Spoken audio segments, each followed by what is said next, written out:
We're entering Bode season, which means a huge shift in the meta, a bunch of wallets being emptied, and a ton of new decks to try.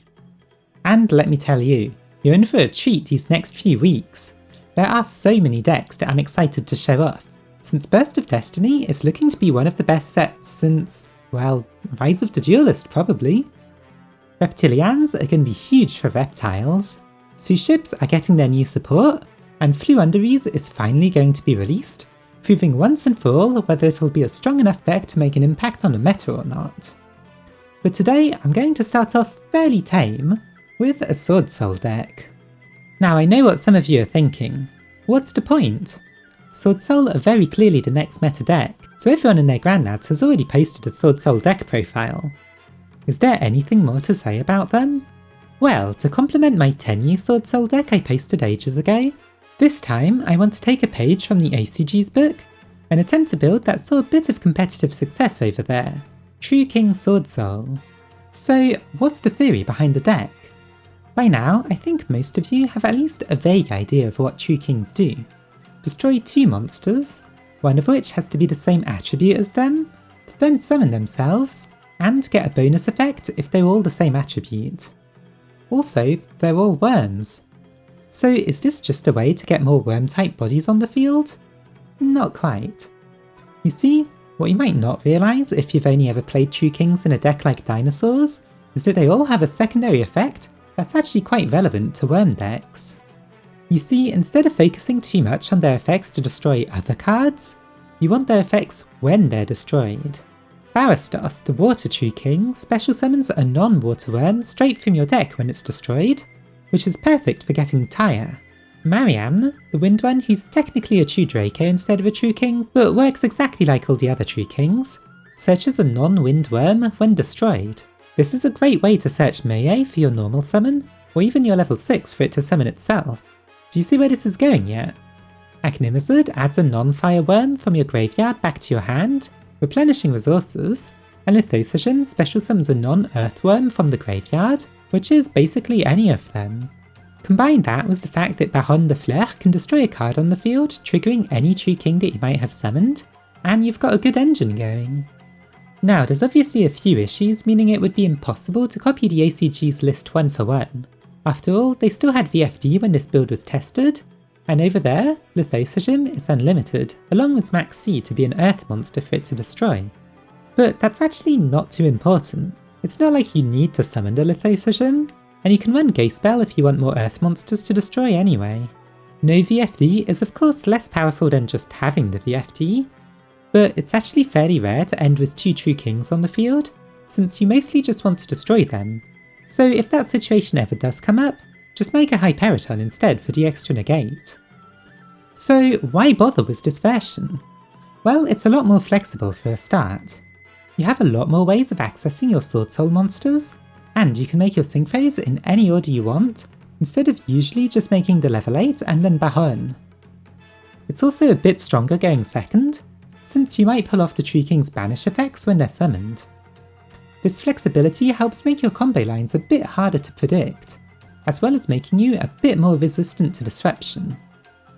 Also, thanks to you running so many more worms than in a pure build, you'll have a lot more choices with what you want to pay the Swordsoul cost with, which also helps you set up your graveyard for the True King's effects.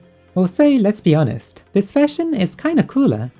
Summoning huge level 9 monsters while destroying a bunch of cards is a lot flashier than regular Swordsoul, so if you've been finding the other version to be a bit boring, try this one out instead. Anyway, enough about why to play the deck, let's look at the deck itself. So here's my proposed adaptation of True King Swordsoul for the TCG, making it compliant with the ban list while trying to keep its power and consistency high. To start with the True King side of the deck, it's simple. Run 3 Agnimazud, 3 Mariamne, 3 Barastos, and then 1 Lithothagen since it's limited on the ban list. These are the cards that really differentiate the build from regular Swordsoul, giving the deck a lot more worms to use as cost, and some powerful effects when destroyed. I did go over what those effects actually are in the introduction, so if you skip that over, well, don't do that. Other than that, it's not like everything else is identical to pure Swordsouls though, so let's have a look at what's different. For the Swordsoul monsters, you run 3 Longwan, 2 Taya, 3 Moye, and for backup, 2 Incredible Ecclesia the Virtuous. The Swordsoul monsters are fairly self-explanatory, except maybe Taya. I only went at 2 since it's best when searched or summoned straight from the deck, and can occasionally be a bit of a brick otherwise, so 2 or even 1 is safer. Same for Ecclesia. She can just summon whatever Swordsoul you want straight from the deck, and is even stronger going second since she can summon herself from your hand. But being a light spellcaster, she doesn't synergize as well with the deck for all the discards or cards that you need to destroy, so 2 is the better number to go with the 2 Taya, her main special summon target. Drawing both of them is usually not too useful, so you don't really want them to overlap. Also, feel free to try the Destroyer Phoenix Enforcer engine in this deck. It's been proven to work well in the ACG, and makes this card even stronger by recurring itself, but after testing it, I opted out of it since the True Kings already take up a lot more deck space than the pure Swordsoul builds, so it was hard to fit it in without too many sacrifices. I then also run Yugioh, just because Taya can send a wyrm to the graveyard when used for a synchro summon. This effect is usually kind of wasted in the deck, so by running this, it gives you a bit of extra power going second, since as long as you have one of your synchro tokens on the field, you can then banish Yugioh from your graveyard to return one of your opponent's cards to their hand. It's also not a dead card if you draw it, being usable from the hand, so I think it's worth it at 1. For your monster hand traps, Ash Blossom and Ghostbell are the best suited for this deck, mostly thanks to their typing. Agnimazid can destroy an Ash Blossom, and Lithosajim actually has some targets in Ghostbell. If you don't want to run one of these for any reason, that's fine. It's not like the deck will fall apart just because you have a few less targets, but you might find yourself needing to search something just to be able to destroy it later on a bit more often than if you didn't. Ghostbell will also stop your opponent's Destroyer Phoenix Enforcer from summoning itself back though, and that card will probably be a big deal, so I think it could be worth running regardless. Now for the back row. 3 Swordsoul Emergence gives the deck more consistency, and makes Taya immediately live if you search it, so it's a great card to have. 3 Swordsoul Sacred Summit might seem strange for those used to other builds of Swordsoul, but it's actually pretty good here. You can bring back a discarded True King monster, use it as a target for destruction for a True King in your hand or Bahon, and then it gets its effect off to gain even more advantage. It also makes you much more likely to actually be able to make one of your rank 9 monsters, which we'll be getting to soon. You then run a Terraforming and a Draconic Diagram, which destroys your True Kings in order to trigger their effects, but also searches whichever True King will be most beneficial for your current hand. Vessel for the Dragon Cycle is a better Foolish Burial, sending a wyrm to the graveyard, but also searching Yugioh if you use it when you have a token on the field. Remember, Yugioh does work from the hand as well, so it's a bit of extra power going second, and being able to control what's in your graveyard is great for when you destroy a Lithosajim or an Agnimazid, since those both affect your wyrms in the graveyard. Finally, run 3 Impermanents since you can fit that many hand traps in your deck, and then 1 Swordsoul Blackout as a searchable disruption that can also use your True Kings as cost, destroying them to destroy 2 of your opponent's cards while searching or special summoning something. Now for your extra deck. It's mostly level 10 or level 8 synchros with a few Exceeders, but because of the effects of the spells when you banish them to alter the levels of your monsters, it's not unfeasible to try and fit some level 7 or 9 synchros too if you really wanted to. Here we run the unfortunately named Rose Dragon, a Cheng Ying, and 2 Bahon de Fleur. Of course you can probably cut Bahon down to 1, since she's going to be a very expensive card. When using Bahon, don't forget her effect to destroy a card on the field. It can be very useful for destroying a True King card that you control, and it's not once while face up on the field like her other effects. Then you run a Dragite, a Draco Berserker, and a Cyframe Amiga, and then 2 Yugioh. Yugioh is the one you'll usually make in preference, to get the search on your turn, and then a negate on your opponent's. But then I actually found myself making Dragite as a 3rd synchro fairly often. You see, between Moye and Barastos, you'll usually have a water monster in your graveyard, so that will let you use it as a spell or trap negate to back up your Bahon and Yugioh. You then run a Baxia and a Yazi, both providing great support for wyrm monsters, and become even stronger going second thanks to the removal they offer that works really well for this deck, destroying your True Kings and benefiting from the diversity of attributes that you have in your monsters. Finally, for your Xyz, run 1 Hyperiton, since it's generally the best multi-purpose rank 8 monster you can just throw into a deck. Enter Blafnir is also there if you just want to be mean and banish something from your opponent's hand. And Zeus is there because, well, this deck is already so expensive that you might as well go all the way and not hold off on cards like this. So what does this deck look like in action? Let's find out. Before I start, if you've been enjoying the video so far, don't forget to like it and then subscribe to the channel. With Bode about to be released, I'll be covering loads of the new decks, so stick around for that. To demonstrate this deck in action, I'm going to show off some test hands. While this deck does still have the usual Swordsoul lines of play, I'll assume most of you know what those are by now, so instead I'll show you what they can do with a few given hands, making use of the True Kings. At first glance, this first test hand does look like a brick.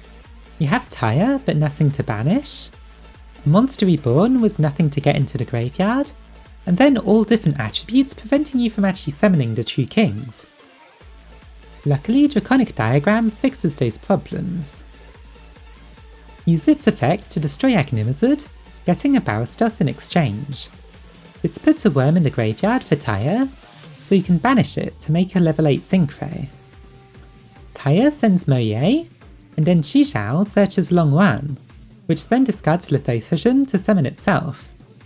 Those two make a Baron, and then you can use Sacred Summit to bring back Lithothogen. You can then destroy it with Baron to bring back Moye, who reveals a wyrm in your hand to make another token. Those two make a Dragite with the water monster in the graveyard for its effect, all while drawing you a card for the next turn. These 3 monsters will be your typical end board, giving you a Spell or Trap negate, a Monster negate, and an Omni negate. This hand shows how you can often do the regular combo backwards, starting with Baron and then working backwards from there. Starting with Longwan, discard Barastos to summon it and make a Baron. You can then search a Draconic Diagram, and use Sacred Summit to revive the True King you discarded. You can now destroy it with Diagram, searching a Mariamna, which allows you to summon a Tyre from your deck. It banishes to make a token, synchro summoning a Yugioh, who searches a Moye. Since you haven't normal summoned yet, you can then just normal summon her, get your token, and then make a Dragite for an extra Spell or Trap negate and a draw, which gets you a search of Tyre to set up for next turn. By now, I'm sure you're starting to understand how the deck works, so repeating every little thing that happens would be a bit redundant, especially since it's a lot of the same things but in different orders. When playing this deck, there's a few things that you're trying to keep in mind. Firstly, do you have access to a level 8 or 10 synchro? A level 8 can fix your hand with its search, while a level 10 will let you destroy a True King on the field, allowing you to either extend or to search something. Secondly, keep in mind what's in the graveyard as well as what you can potentially put there. Half of the True King's effects work with wyrms in the graveyard, so it's necessary to think ahead to what you can put in your graveyard in order to then add them back to your hand or special summon them. Tyre's Foolish Burial effect is good for setting that up if necessary, but don't forget about Vishuddha being a generally good option too. Another tip that might seem obvious but is worth mentioning is that, when using Moye to make Yugioh, make sure Moye's draw is chaining too, so that you draw before your search, and avoid searching something that you'll just draw straight afterwards. Finally, don't hesitate to revive a True King just to be able to destroy it with Baron or Diagram. The later on you use it, the more options it will usually give you, but it's also a great option to give you everything you need to finish your combos, and unlike the negate, her effects to destroy a card isn't only usable once while face up on the field.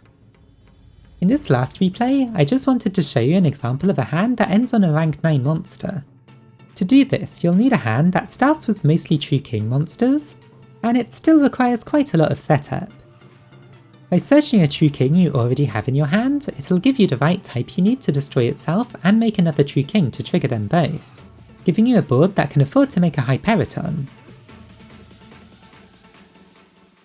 So what did you think about this version of Swordsoul? Will you try it out to give the deck a bit of variety?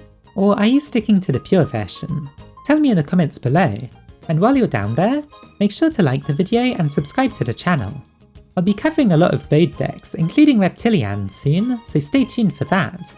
Thanks for watching!